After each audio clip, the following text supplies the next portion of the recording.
Second and 8. Here's Keenum in trouble, and down he goes. Ball. It's Khalil Mack on the sack. Here comes a big, strong rush. Ball's out on the ground. Boy, Mack was screaming off the edge.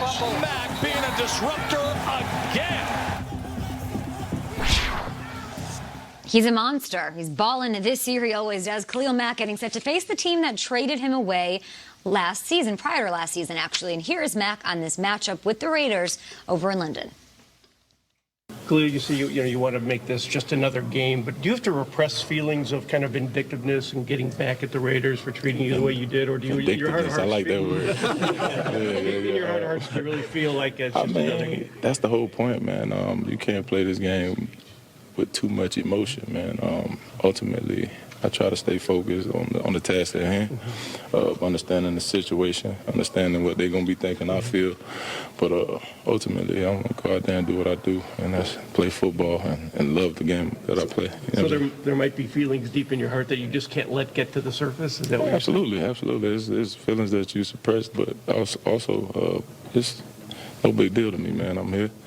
I love the Bears, and we're going to go out and try to get this win. Time for some big deal or no big deal. I hang on to every word Khalil Mack says always because he's very quiet, doesn't say much, and when he does, it always sort of means something. This is a guy that we have seen barrel through 4 grown men on the field. Big deal or no big deal, Khalil Mack is out for revenge against the Raiders. I love me some Khalil Mack.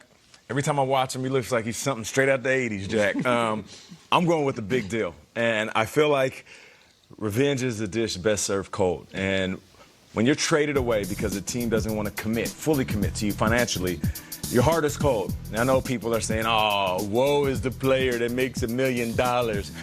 But it does mean something to a guy who commits himself, gives everything he can on the field, and makes your defense the best version it could be by playing out of his mind, and then you don't give him the cash for it. So I'm going to say this is a big deal, and my man is going to play big. I'm going to go big deal also, and I think about John Gruden. John Gruden got to Oakland, and the first thing he did was like, well, we're not paying Khalil Mack big money. Let's trade him. Well, we're not going to pay him that much money. Didn't even call him. Remember, there never had a no phone calls, no nothing. And Gruden was so steadfast in this plan to build for the future. And then in the next offseason signs Vontaze Burfict and Richie Incognito. And how's that going? Yeah, and has Doug Martin on the team. And like whoever else is an old veteran who's been 13 other places and wants a shot here. But Khalil Mack, a former 4th overall pick, who we took and we invested in and is already going to be was already a defensive player of the year at the time, is not worth it. So big deal. Shame on you, John Gruden. I'm going to go get you, and I'm going to make you think about it on that entire long trip. Not just a trip back from London, but a trip back from London, and then you guys aren't home again until about November. You're going to think about it then, too. I think big deal. But, Peter, don't you think Derek's like, I didn't do anything. Like, why am I going to get in trouble for anything? Put your running shoes on, I didn't trade you. Sorry, no, it had nothing to do with him. Got a contract. Prime position, young guy, dream in the locker room, everything going. Nothing off the field. Nothing. Bring in Burfict, please. We need Antonio Brown instead. Shout out to Sandy. Big deal? You are right, Kate. Shout out to Sandy. He chooses his words carefully. He was talking after this last game, about not getting too excited early in the season, and it's a long haul. And Khalil Mack's quote was, "A dog that poops fast don't poop for long." That was his poetry on that, meaning like, you want to take your time with it, basically. We can all relate to that. But I'm going to go with the real big. Most importantly, because there's one thing stopping Khalil Mack between him and Derek Carr, and it is Trent Brown. Guys, we go back to the summer.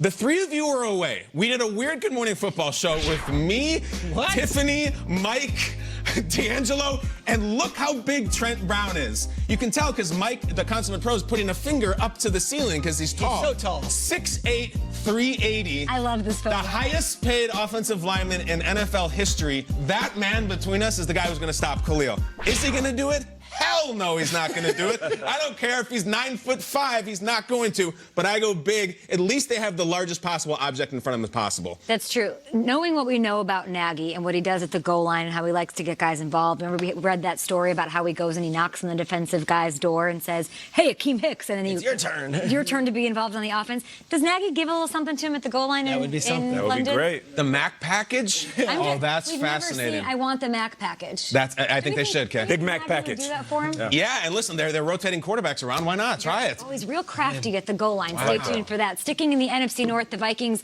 haven't had trouble running the ball this season, but when it comes to their pass game, they've been unsuccessful getting the ball in the hands of their star receivers. Here's quarterback Kirk Cousins on the Vikings struggles. You got to hear this.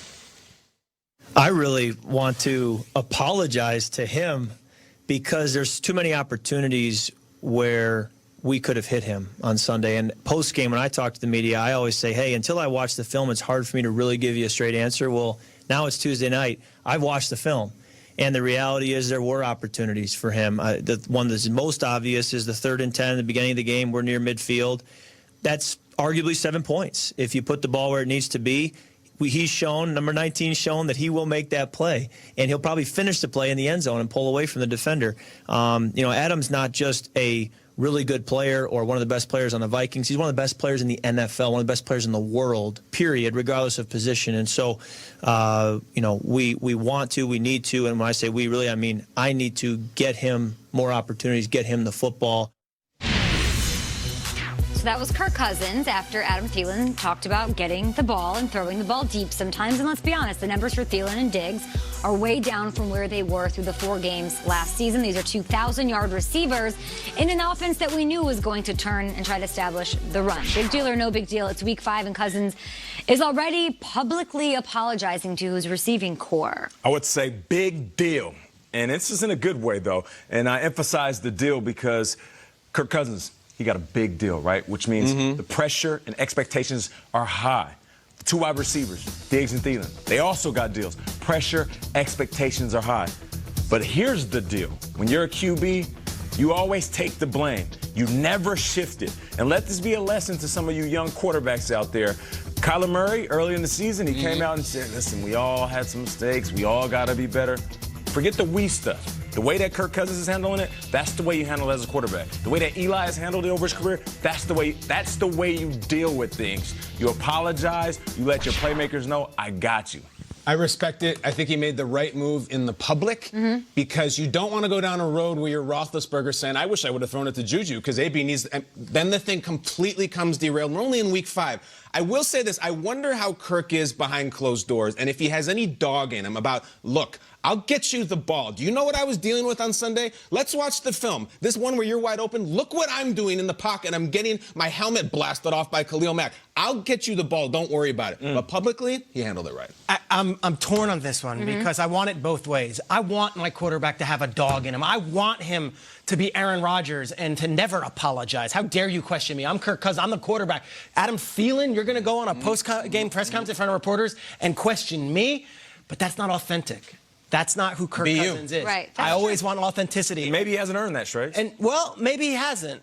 But the bottom line is Cousins is doing what is him. He is a guy who's going to apologize. He is going to lay it out on the line and say that was my bad.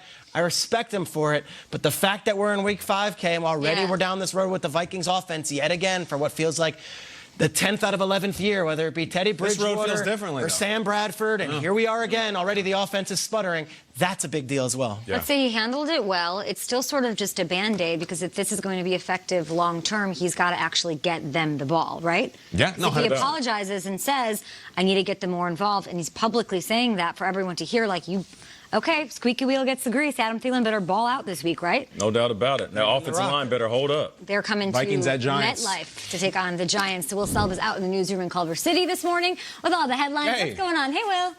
Hey, what's going on there, fam? Happy Wednesday to all of you and everybody who's watching us this morning. And for 5 of the past 6 seasons, the NFC West belonged to either the Rams or Seahawks. This season, at least in the very early going, and we know it's the early going, both teams are looking up at the 49ers entering week 5, keeping in mind the Niners are coming off a bye and will host the Browns on Monday night. Now, on Thursday night, big bad Aaron Donald is visiting the Emerald City, and he's coming for quarterback Russell Wilson. Donald has 10.5 sacks and 28 QB hits on Wilson in his career, the most against any opposing QB. Wilson knows what he'll be up against tomorrow. Well, I think Aaron is, he disrupts the games just because, one, obviously, his sacks and things that he can get to the quarterback and everything else. But I think that you have to always have an eye on him because, he's Aaron Donald. He can make a lot of plays, So, it's like when you watch basketball, you see certain guys. You see LeBron James of the world, Steph Curry of the world. He's one of those players. You see Leonard, so certain guys, you got to know where they are and what they're doing and how they're playing. So he's one of those, that's for sure. Absolutely he is. Meanwhile, the Panthers defensive unit suffering a major blow as lineman K'Wan Short will miss the rest of the season. The team placing him on season-ending injured reserve after tearing his rotator cuff in week 2. He's expected to be ready for the 2020 season following surgery and rehab. Steelers head coach Mike Tomlin saying running back James Conner and defensive lineman Cam Hayward will be limited during practice this week after suffering injuries in Monday night's win over the Bengals. They both ended up finishing the game. Hayward, by the way, recording his 9th game with 2+ sacks since 2016. That ranks second in the NFL, only to Aaron Donald, who has 10. So we started with Aaron Donald. We'll end with Aaron Donald. We are just getting started here on Good Morning Football. Still ahead, where are Kay and the guys? Well, the costume closet is being raided as we speak.